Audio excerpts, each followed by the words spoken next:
So you're looking for an SSD drive for the original Xbox to speed up rendering times in games like PUBG.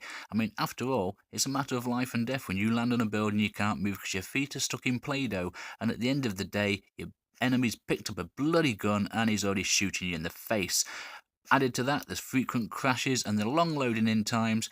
An SSD might be the choice for you. So basically in this video, I'm just going to dive into some areas and see how fast the buildings render. From that, we'll get a rough idea how quickly we can pick up that all-important M4 and 5.56 ammo and start shooting your enemies before the bastards shoot you. Unfortunately, it's not just a case of being able to grab a gun. You need to be able to get in the damn building first, and 90% of the time when you land with the original Xbox hard drive, you can't even open the fucking door. I mean, look at this. I'm stuck there in the roof. I can't move, and then, oh, there it is. There are thousands of players on PUBG now, and it is quite frankly a brilliant game. Yes, it does have its issues and its problems, but we're enjoying it nonetheless. You can play with the rendering issues on the original Xbox if you're really going solo, because you can go to a quieter place and loot to your heart's content. However, if you're in squads, you really need to be hitting them high loot areas where everyone's hitting at the same time. And if you've got slow rendering issues or you can't pick up a gun, you've got a major disadvantage over the enemy. The one thing that's absolutely guaranteed in a game of PUBG that at some point your game will crash. Now, what I've done is quit out the game and reloaded back in, and these times vary on the original Xbox hard drive between 1 minute 40 and 2 minutes 25. So you might be thinking that's not too bad, I can load in, take my time, but think about it this way. You're racing to the centre circle in a car, you then crash out, the car just keeps on going, full speed, until it crashes into a tree and blows up killing you, or it just parks itself against a wall, revving its tits off. At which point someone comes racing along because they know you've crashed out of the game, because who else is driving a car into a wall, and they shoot you. Potentially, your game will load up just in time for it to tell you you're dead and better luck next time. You finished 53rd because your bloody game crashed and it took you forever to get back in. Never mind, as I say, better luck next time.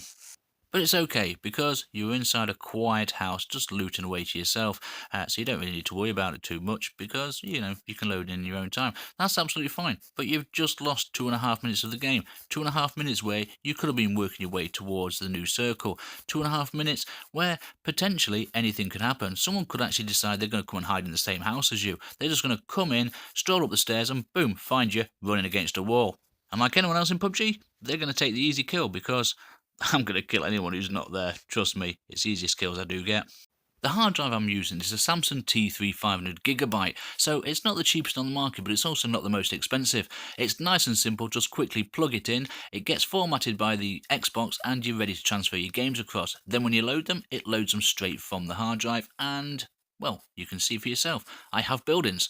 I have rendered buildings. I can actually land and run inside with my teammates. The nice thing about this is that you can actually see the whole town from further up in the sky. So when your squad say, hey, head over to that cluster of 5 buildings to the west side of the town, you actually know where they're talking about, and you're not just going to guess where they're actually going to land. So more often than not, you will end up in the same group of buildings as they are. Okay, so you can actually overcome that as a decent squad. Just put a marker on the map and head to the general direction. And to be fair, even on the OG Xbox, you can still see the buildings from a decent enough distance away to know roughly where you're going to land.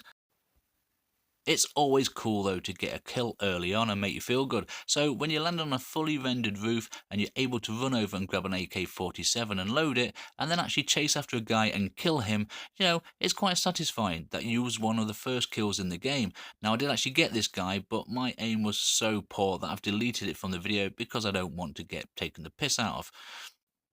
I did find with the SSD drive in the original Xbox that my game crashed significantly fewer times, but it did still crash now and again, so I do want to run the test to see how quickly it boots back up. The return to game from a crash times were all around the 1 minute mark. Now to put that into context for you, that's actually faster than the Xbox X does it with its standard internal hard drive. So when you're talking about rendering issues with your buddy and he just says, well, I told you to go and buy an Xbox X, now you don't need to. For a fraction of the price, in fact less than a quarter of the price, you can go and buy yourself an SSD drive.